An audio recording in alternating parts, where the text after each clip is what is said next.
Hi guys, it's Miko Martinez, and in this video, I'm going to teach you how to rank your Shopify collection pages on Google. If you don't know who I am a Shopify SEO expert. I've been in the SEO industry for over 6 years now. I've worked on over 200 plus projects. I've helped scale some of them to over 7 figures in annual revenue. So let's get to the video. So how to optimize Shopify collection pages for SEO, right?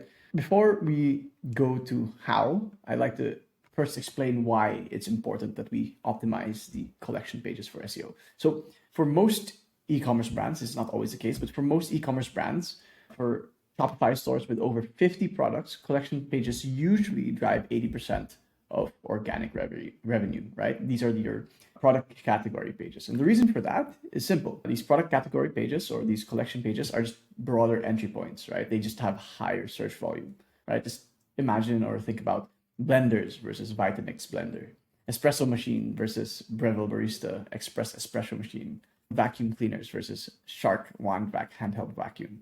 You can see that product focused searches are very specific, so there's much less search volume, as you can see here, right? Handheld vacuum cleaner, 1,900 searches a month. For the specific product, it's only 170. And that's exactly why majority of revenue from SEO will be driven through these collection or product category pages. Okay.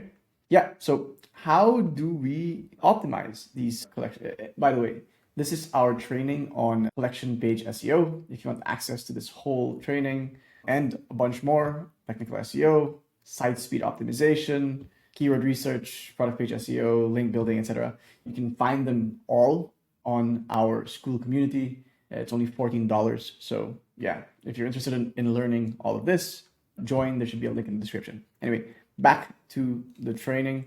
So how do you actually optimize Shopify collection pages for SEO? So the first thing, just like other pages, whether they're blog posts, product pages, or miscellaneous pages, it's always important to start with the key SEO elements. This will do a lot of the heavy lifting. So that's the title tag, the URL, and the H1, right? These are the three most important on-page SEO elements. If you don't get these down, then yeah, you're definitely doing something wrong. It's very easy to optimize this for SEO. So this should always be the first thing on your list. So for the title tag, you always want your target keyword in your title tag, ideally in the start of your title tag. You can use up to 60 characters. That's a lot, right? So if you don't end up using all 60 characters, you can add secondary keywords like modifiers like buy, online, shop, sale, things like that, right? For the H1, you want to keep it shorter because this is the actual H1, the title you see on the page, right? You want to keep it shorter, so just make it your target keyword, right? So if it's vegan protein powder like this, just make it vegan protein powder, right? And the URL as well, you want to keep the URL short. And so if your target keyword is vegan protein powder, you want to make your URL vegan protein powder just like this. It's incredibly simple, but this makes a huge difference. Right? There's so many Shopify stores, e-commerce brands that don't even get this right, and this will do the heavy lifting for you. Okay? Make sure that your key SEO elements, the H1 URL title tag, are optimized for your target keyword. Okay? Next, product grids. So yeah, most e-commerce brands have the H1 and a product grid, right? But you can actually make the product grid more useful. Well, number one, the first thing you want to avoid is you want to make sure that you're using a simple product grid and you're not using JavaScript to load your product grid, because yeah, search engines can struggle crawling JavaScript. So yeah, you want to keep it simple and make sure that you're just not using JavaScript to load your product grid. Second, right, the number of products, right? You want to make sure that you're showing 36 to 48 products per page. Like if you're just showing 5 out of like 50, then you end up paginating like your collection page. So there's gonna be like 10 pages, which is not ideal, right? So you don't want to end up with excess pagination like this.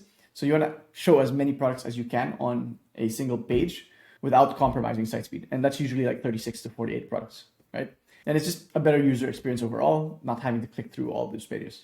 Okay. Another thing you can do is product details, right? Instead of just showing the product and the price, you can add other details, right? Like a short description, maybe like size, some key features, even colors like they do here. But yeah, the goal is to just provide additional information straight to the product grid. That way, if a user or customer wanted to learn more about a specific product, they don't have to click through each of the products to find more details, right? They can see it straight on the product grid. And it also helps add more content to collection pages, which is going to be really important, which I'm going to discuss in a bit. Okay.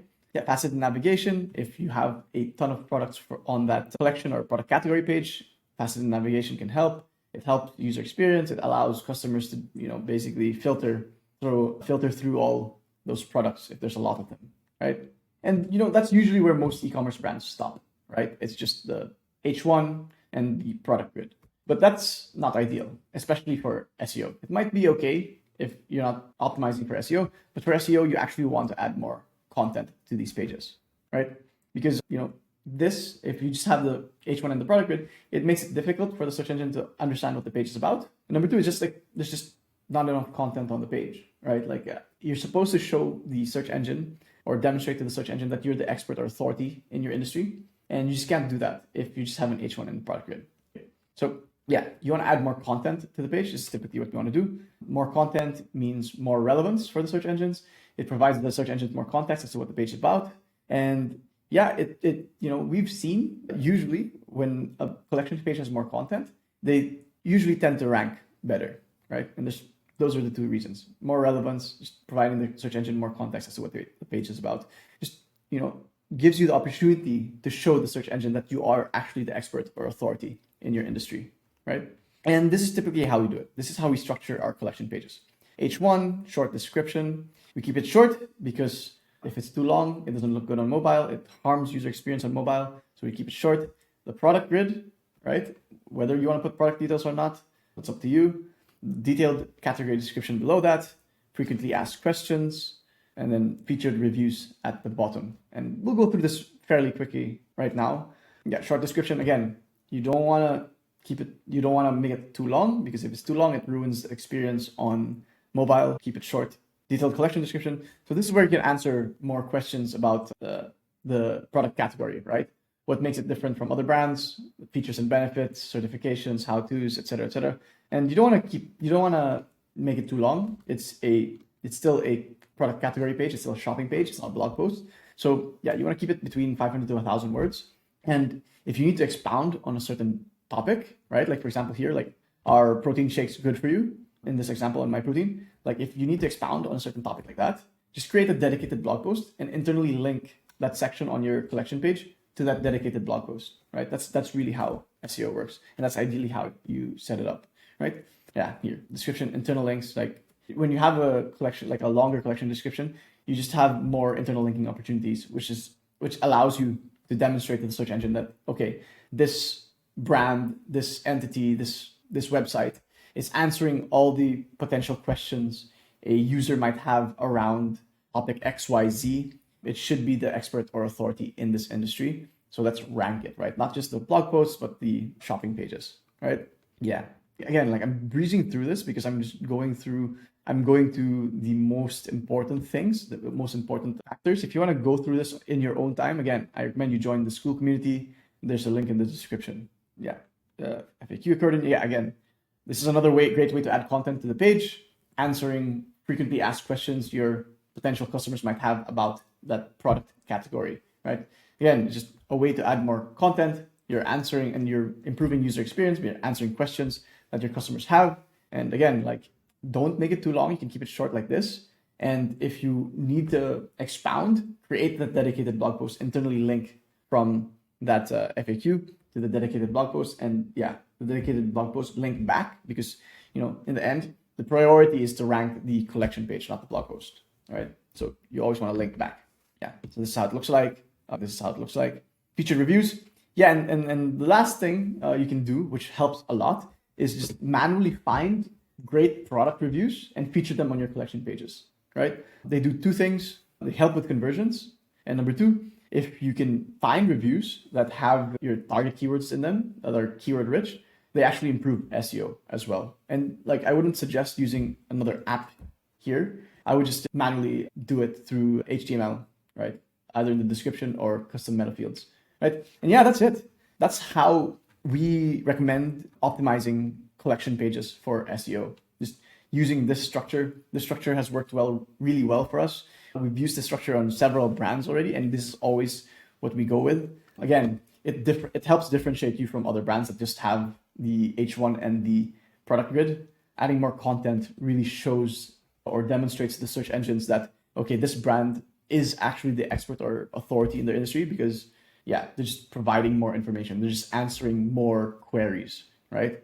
And yeah, that's it for now. I hope this was helpful. Again, if you want access to this training and a bunch of other trainings, right? Technical SEO, Shopify site speed, keyword research, navigation and site structure, collection page SEO, which is this one, product page SEO, blogging, internal linking, link building, foundational link building, guest posts and niche edits, help a reporter out. Like it's basically the A to Z regarding Shopify SEO. I recommend you join our school community. It's only $14. So yeah, the link is in the description. And yeah, I hope this was helpful. Thanks for listening. If you have any questions, feel free to ask. But yeah, that's it for now. Cheers.